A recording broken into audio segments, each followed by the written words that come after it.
up, everybody, and welcome back to another Madden 22 online CFM game. We are now in week 14 of the 2022 season here in the Premier Madden League, and our Houston Texans have simply one question to ask: contenders or pretenders? Are we a team that realistically can make a playoff push in this rugged AFC wildcard race? Or are we just playing ourselves right now, even trying? Last week's game gave absolutely no clarity to either side because we gave the undefeated Indianapolis Colts quite a run for their money. It was tooth and nail down to the wire, but we still lost the game. And you would think, yeah, we play everybody else the way we played the Colts, we can probably win those games. But you also see the roster limitations in that game as to why we might have lost that game and why it could hold us back, and even a game like this against the 4-8 Seattle Seahawks. So what does our future hold for us? Well, we can only take it one game at a time as we are underway. And yes, the 4-8 Seattle Seahawks, they are not having a great season despite having Russell Wilson at the helm. They do not own their first-round draft pick in the upcoming draft as we hit that bad man Christian Kirk on the first play of offense. He'll get a first down, and yeah, Christian Kirk is our go-to guy. Even against the Indianapolis Colts, he got over 100 yards, extending his streak of games over 100 yards. As a member of the Houston Texans, as we miss Chris Conley down the middle of the field, Davis Mills looking to bounce back. He'll hit Jennings. That's a first down. Jamal Adams on the tackle. Quickly to the 30-yard line we go as Mills, feeling the pressure, gets it away. Late flag here. Oh, it's intentional grounding. I thought we might get a roughing call that would get us 15 yards. Instead, we lost 15 yards as we throw a dangerous pass right at Jamal Adams, and it's completed. Brevin Jordan for the first down. That grounding penalty might have been a drive killer. Instead, we bounce back, and we are back on the move, hitting Jefferson out the backfield. It's 3rd and 1 out the eye, and Davis Mills handing off Adrian Peterson, untouched. 4-6, the future Hall of Famer, adding one more touchdown to his resume. And you already see some of the mix of the running back rotation that we have on this team as the PAT off the upright and no good. We don't have a true number one out here, of course, since we traded away Philip Lindsay. We've just been rotating guys. Peterson's probably the guy that'll get the most carries, but you see Jamar Jefferson as the definite number one for the Seattle Seahawks. Chris Carson run the ball. But yeah, you see Jefferson out there. We got David Johnson as well. So we mix those guys in sparingly as Chris Carson goes nowhere. 2nd down. Russell Wilson outside. He's got Gerald Everett, who is a superstar tight end in an offense full of superstars. You got Russell Wilson at quarterback with the star. You got DK Metcalf in the end zone with the star, with the touchdown. And you got Julio Jones on this team. Remember when we played the Titans in Week 11 and we talked about how Julio Jones got traded? Well, here's his new team. And he is part of a star-studded Seattle offense, which really makes you wonder how this team is 4-8 entering this game.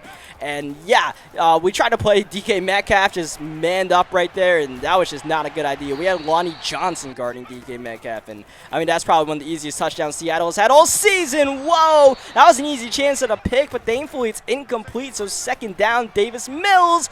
Yeah, I guess we deserve to miss that pass after nearly throwing a pick. So the Madden BS evens itself out. 3rd down, the equalizer, David Johnson out the backfield, and it's going to depend on the spot. They'll give him the first down. That, I felt like was a good spot for us for sure, as we will move the chains, and back to David Johnson out the backfield. And you see we're just mixing in all of our running backs right now. Outside, that's the tight end, the rookie Brevin Jordan, all the way to the 3-yard line. And this is where the field tightens up for our Texans. This is where we have not been too strong in the red zone at the goal line. Power running not really an option for us. 3rd down. We'll keep it on the ground and keep it with the quarterback, who never really stood a chance. Marquise Blair blows up the option, and 3 tries at the 3-yard line gets us nothing, so we settle for the field goal to get us a 2-point lead. Of course, we missed that PAT with Kaimi Fairbairn, so that's why it looks like we have kicked 3 field goals. We have not. Russell Wilson open outside. It's Gerald Everett again, and yeah, we don't figure out how to get Gerald Everett in, this middle of the field, kind of like the Travis Kelce of the Seahawks offense, right? it's going to be a little bit of trouble for us. But at the same time, you know, it's that battle, right? Because we got to respect Julio Jones and DK Metcalf. Because if we don't, you saw what happened. DK Metcalf will get like a 50-yard touchdown. And then you got Russell Wilson doing his thing. And by the way, Tyler Lockett is on this team too, which Russell Wilson might have forgotten, as Julio Jones outside on the move right now. We have absolutely no answer to stop this team. The best thing we can do is try to limit their ground attack with Chris Carson. They'll go to Carson on 2nd down. And Carson breaking the tackle. That'll get him the first. Carson running over Draymond Smith. And Chris Carson to the 3-yard line with a bruising run as Lockett tries to cut it in. He's not going to get too far. Grugier Hill on the tackle. 2nd down. That's Carson on the counter run for the touchdown. It was always Chris Carson's drive. It was always going to end in the hands of Chris Carson. Man. You know, we can't guard the run, we can't guard the pass, and you just see some of these plays where it's like, this is what I talked about, right? Are we contenders or are we pretenders, right? These are plays that if we had the Seahawks, maybe we make them, but we don't have the Seahawks, obviously. We have Davis Mills and the Houston Texans, and yeah, there might have been someone that was obviously open there, but we were late on the read. We just got to throw it away after being late. 2nd down, downfield. Oh, Mills delivering a beauty. That's Jennings' 2nd reception of the game. Next play, downfield, looking for Kirk.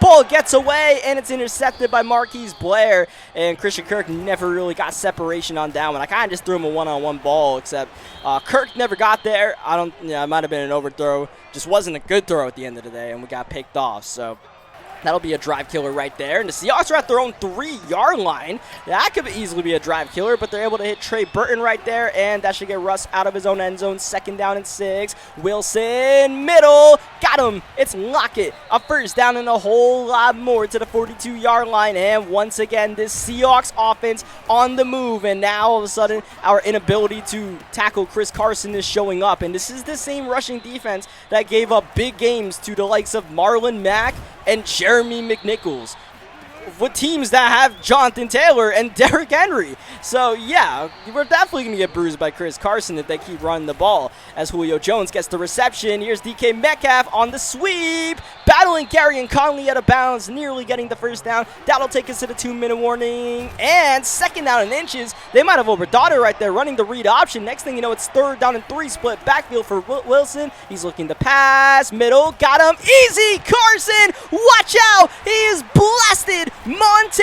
Nicholson popping the ball out, and that's a huge turnover forced by this Texans defense. Seattle was on the march yet again, but that might be a momentum swing in our favor. But we're at our own 7-yard line. Davis Mills from his own end zone. He's going to have a great pocket, finding Chris Conley. That will not be a 1st down, and Seattle calling their 2nd timeout of the half. They really want this ball back. We just got to try to convert this 3rd down. Blitz is in. Middle of the field. Wide open. Christian Kirk. 1st down and more. Spin move by Kirk. All the way past midfield. And now it's our Texans calling our 1st timeout. So Seattle trying to get the ball back. It might backfire here as we're at midfield in scoring range. If we get this catch, which we do. One-handed snag by Chris Conley, the veteran, the former Jaguar, going up high. That takes us to the 25. That run takes us to the 24. But that'll keep the clock moving. We keep our timeouts. Middle, unblocked up the B gap right there. I'm not quite sure what was going on there with the offensive line. 3rd down coming. Mills quick pass. It's Kirk yet again. He's got the 1st down. He's taken down right afterwards. Our 2nd timeout of the half at the 15-yard line. Single back bunch for Davis Mills, and gonna set this one up. Blitz is in. Wide open. It's Christian Kirk. He's not gonna go out of bounds. He'll go for the touchdown instead. Christian Kirk. Can anybody guard him? Not quite. Did we just say that about Christian Kirk? Yeah, we said that about Christian Kirk. You would think this man was Tyreek Hill the way we have him in this offense. You would think he was Devontae Adams. You would think he was Stephon Diggs. But it's Christian Kirk. I really don't know what makes Christian Kirk special. But he just gets open. I just no other way to say it. As DK Metcalf, that guy definitely gets open. And hold on just a second, because the Seahawks are trying to score some points before the end of the 1st half. We have a fragile 2-point lead right now, but the Seahawks have no timeouts as they go in the middle of the field to Gerald Everett. That'll be field goal range if they can get to the line in time, which they do not. Clock runs out. No field goal attempt for Seattle. We stay at a 14-16 game as we go to the halftime show. Welcome to the halftime show, where today's game of the week was a Sunday night football bout between the Chicago Bears and the undefeated 12-0 Green Bay Packers. Green Bay, one of the two remaining undefeated teams entering tonight's game, looking for their 13th win without a loss. But these pesky Chicago Bears proved to be quite the challengers, as Walker walking his way 4-6. This NFC North bout went down to the wire as Justin Fields, the rookie out of Ohio State, had quite the game. That's Darnell Mooney for the touchdown. Rodgers with the answer, a frozen rope at the frozen tundra to Devontae Adams. Check out this play, 4th down and goal, end of the half, it's a touchdown. Justin Fields, spectacular dime to Damiere Byrd, and Jordan Matthews doing damage once again to the Packers defense. We are tied in the fourth quarter, but the ensuing drive was a great drive for Green Bay.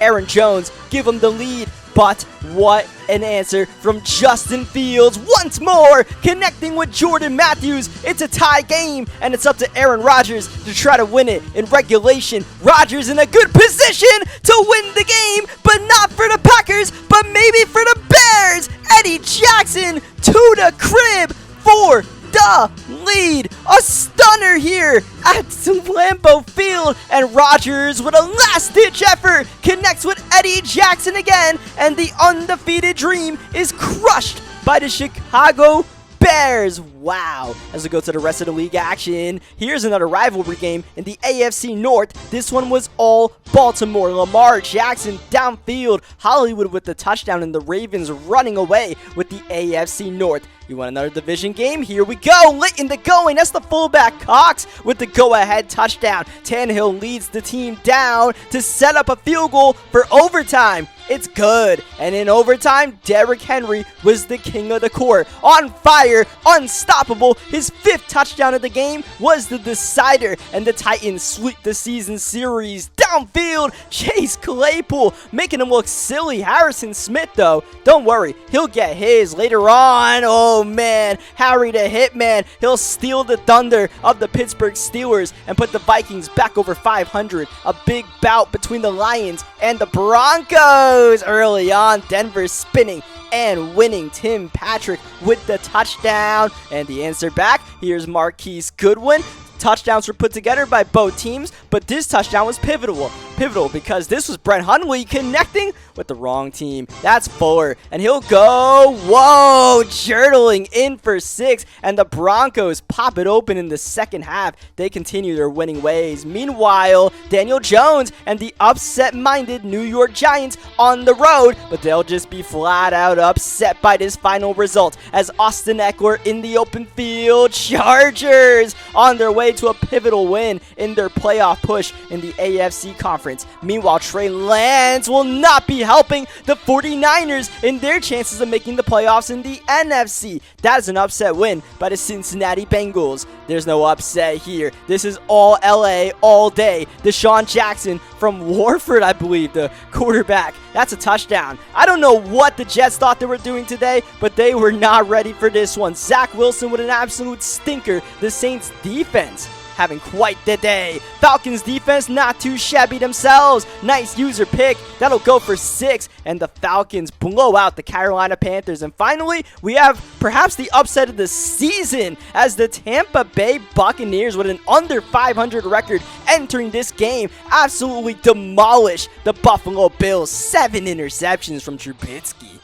And we are back to start the second half of Seahawks versus Texans. Seattle getting the ball first to start the second half, and we keep in mind that we still have not really stopped the Seahawks offense yet this game. We just got one lucky forced fumble by Monte Nicholson. That is it. So we'll try to tighten up in the second half, see if any of our adjustments have worked out, and I think they have. There's an adjustment. It's Traymon Smith for the interception on the pass intended for Tyler Lockett, and Traymon Smith only in the game because we benched Lonnie Johnson, who was there at corner, until he gave up back-to-back catches on the opening drive of the game. As we hit Nico Collins outside there, that should get us some field goal range. We'll try to get more than that on 3rd and 6. Davis Mills got him in the corner. That is you-know-who, Christian Kirk for the touchdown. Kirk giving them all the work right now. The league has an issue. How do you stop Christian Kirk as a member of the Houston Texans.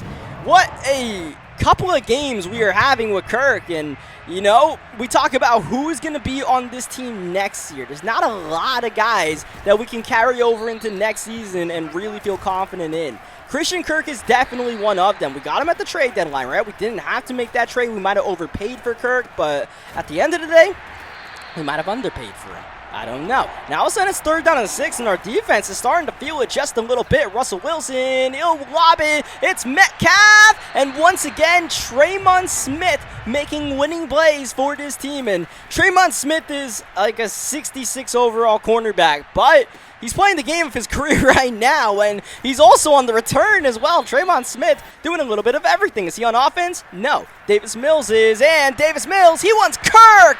That's the only blemish we've had from Christian Kirk, and Marquise Blair's been all over the field. He's able to force the incompletion. 2nd down underneath. Adrian Peterson making a move after the catch, and that'll get us the 1st down, and Davis Mills well over 300 yards passing. Adrian Peterson in the open field. Oh, Marquise Blair. He's going to field that one tomorrow as Peterson gets all the way to the 34-yard line. Next play, Davis Mills. He's launching. It's Kirk giving him the work. Oh, man. Christian Kirk wide open. That's the one guy you cannot leave uncovered. And now a 2-point conversion to make it a 14-point game. That's Gary Jennings in the corner. It's good. I believe the Seahawks tried to trick us and come out in a field goal save. Or maybe they accidentally came out on a field goal block and audible to a save. Whatever it was, thank you very much, but it didn't work. So now the Seahawks are down 14 points, and this second half has been all Houston so far, offense and defense. Chris Carson's kind of been taking out this game a little bit. Oh, Russell hit us. He threw the ball. He had a wide open Lockett, but the pressure forcing the incompletion. 3rd down. Pressure off the edge is picked up. Wilson lobbing in the corner. Oh, look at Smith breaking up the pass intended for Metcalf.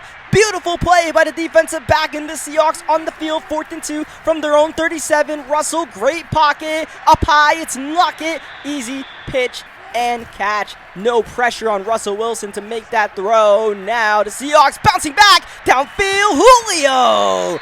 Oh, man, what a great play by Justin Reed. We left him on the island against one of the better receivers out there, Julio Jones. He held on. 3rd down and long coming up after the Chris Carson run. Doesn't get too far. Russell Wilson going to hold on after the delayed blitz. He's got him wide open. It's Gerald Everett, and Gerald Everett will be able to get the 1st down. 3 minutes left in the 3rd quarter. Seahawks needing a touchdown here, right? Down 14 points. It's still a lot of time left in this game, but you want to press downfield, but you can't make mistakes like that. It's picked off by Justin Reed, who accidentally gives himself up at his own 3-yard line. Oh, man, Christian Kirk's going to get us out of that jam real quick. Oh, he's real quick in the open field. Christian Kirk getting away all the way to the 30-yard line, and now all of a sudden, Davis Mills almost at 500 yards passing, and Christian Kirk stacking the receiving yards just like against the Jets a couple of weeks ago. And Adrian Peterson's even running the ball well right now. 3rd down and 1. We went to Peterson last time in this situation. Oh, but this time it doesn't work out up front. Blocking not clean. We are in a sticky situation here. We could go for a 17-point lead, but we're going to go for it on 4th down. Oh, we got Kirk down at the 1-yard line. He nearly got into the end zone again. Instead, next play, it's Adrian Peterson finding the end zone for the 2nd time this game. Man. That 4th down decision, honestly, was just a very carefree decision, and that was maybe a little too carefree on the PAT. For the 2nd time this game, we missed it to the left side. But yeah, that was just a decision I made in this game, in this moment. I was like, you know what, man? We have nothing to lose at this point of the season. Why play conservative with this team, with the situation we're in where we probably have to win out to make the playoffs? I'm feeling our offense. Why not? Let's go for it. Let's just be aggressive. Like the Detroit Lions this season at the end of the year, right? Why not take every chance you could possibly take, and why not get any pick you can get your hands on? Roquan Smith on the INT. Speaking of guys that we can build long-term on this team, not a lot of guys we can count. Roquan Smith is definitely one of them that we can count on for years to come. Adrian Peterson is not. And on pitch runs is not going to get far. In fact, we lost 3 yards. So on third down, we're just actually running clock right now. We're going to keep it on the ground with David Johnson. At this point in the game, honestly, I was just trying not to get people suspended, right? We were in this situation before, and we accidentally got someone suspended. Even though, I wasn't really trying to run up the score in that situation last cycle. I was just trying to win the game, and, it felt like our best chance to win the game was passing at that point. We got our guys suspended. So, all right, let's just... true clock here at this point, and we're up by a lot of points, right? If we blow this lead, it would be crazy. We just got to take away a little bit of clock at this point, I suppose, even though our running game definitely not our strong point. Downfield, Metcalf over Tremon Smith. He's having quite the day, but, at some point, DK Metcalf is going to win in one of those battles. Rashad Penny for your thoughts as he's in the end zone. Nice cutback by Rashad, and holy cow, all right. I guess that's what your thoughts are. Some little gymnastics afterwards. 2-point conversion here to make it a 15-point game, and Russell got it. It's Metcalf, and... keep in mind, we missed 2 PATs in this game, and Seattle gets that 2-point conversion. Still a 2-possession game here with 4:30 remaining, and... are you saying there's a chance? Yeah, I suppose there's a chance. The Seahawks, they're also in that same mindset where if they win out for the rest of the regular season, they can make the playoffs. Because the NFC, you could probably make the playoffs even with a losing record. As second down, dropping back the pass. Now, all of a sudden, we got to snap out of that chewing clock scenario here. Because I feel like we actually need to pass to try to win this game. But we need to pass to our own men. That's going to be picked off by the Seahawks, who are suddenly in business at midfield. Amadi with the plunder. And Wilson underneath. He's got DJ Dallas, who probably should have got out of bounds there. Instead, he turns it up, gets the first down, keeps the clock moving. Under 3 to go in regulation. Wilson looking end zone. That's Julio Jones. And, man, every time one of those jump balls goes to Julio or Metcalf, you just hold your breath and you pray that nothing bad happens. Because, sometimes those guys make crazy grabs, and we saw that on the previous drive as the Seahawks sticking to the ground game. And great contain by Desmond King. Just keep them in bounds. One more play before the 2-minute warning. Wilson holding. 3-man rush, giving him all the time. And Gerald Everett's going to be denied at the first down. Gets the catch, though, makes it a 3rd and 1. Minute 54 remaining in regulation. Play action for Wilson. Watch out. He'll go end zone, and he's got the touchdown. It's DK Metcalf in the corner, and Metcalf finding the end zone once again. I'm not quite sure what Tremon Smith was doing on this play, and I'm not quite sure that was a touchdown. At least the booth isn't sure. They're reviewing. It looks sketchy, but it is going to be a call of touchdown. Tremon Smith should have been there. He was in a flat, and he just ran away. It was covered through, too, and he was in the soft squad. I don't know what he was doing.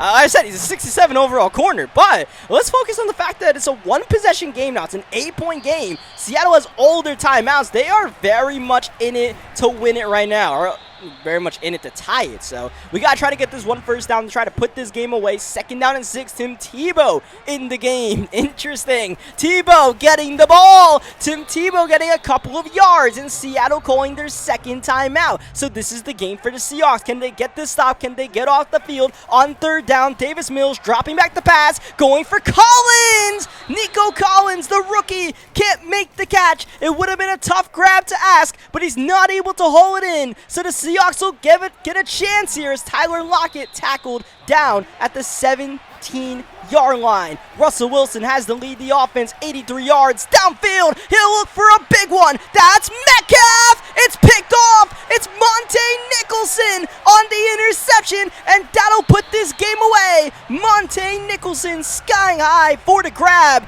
And once again, just those jump balls with Metcalf and Julio, you pray. And Booth is reviewing whether that was an interception, I believe, and they have overturned. Well, they overturned where the interception yardage led us, I suppose. We're still on offense. Interception counts. It's just that, I guess, after the interception, they called Monte Nicholson out of bounds. I honestly don't know. But we have the ball, and we can kneel the ball. That's all I really care about. I don't know what the refs rule, but let's just get out of here and take our wins. So, yeah, we got into a wild battle with a 4-8 Seahawks squad. Probably not the best look for our team as we try to make the playoffs, but a win is a win, right? Like last week we said a loss is a loss. It don't matter who we're playing and how much of a moral victory it could be. A loss is a loss. Well, a win is a win this week, right? Okay, and we make a push. That's next week's problem. Right now, we'll just celebrate this dub. GG's to Seattle, man. And, we probably took our foot off the gas pedal a little too early in that game. And once you turn that switch off, it's hard to turn it back on. And after this game, I actually got clarification from the admins or whatever of this league that they said that you don't get people suspended unless you're up by 28 points and you're still running plays with your starters, which was funny to me because we got our guys suspended last cycle when we were up 21 points in the fourth quarter. So that basically proves that the suspension that we got last cycle to DJ Uyongole was wrong. I'm just glad it might have took us like almost a whole year to figure it out, but I'm just glad they inadvertently admitted they were wrong. They didn't admit they were wrong, but they kind of said it by their own rules. But anyways, let's just wrap this one up and get out of here. Leave a like if you guys enjoyed it. Subscribe for more Madden 22 gameplays, and I'll catch you guys next time. Thank you as always for watching.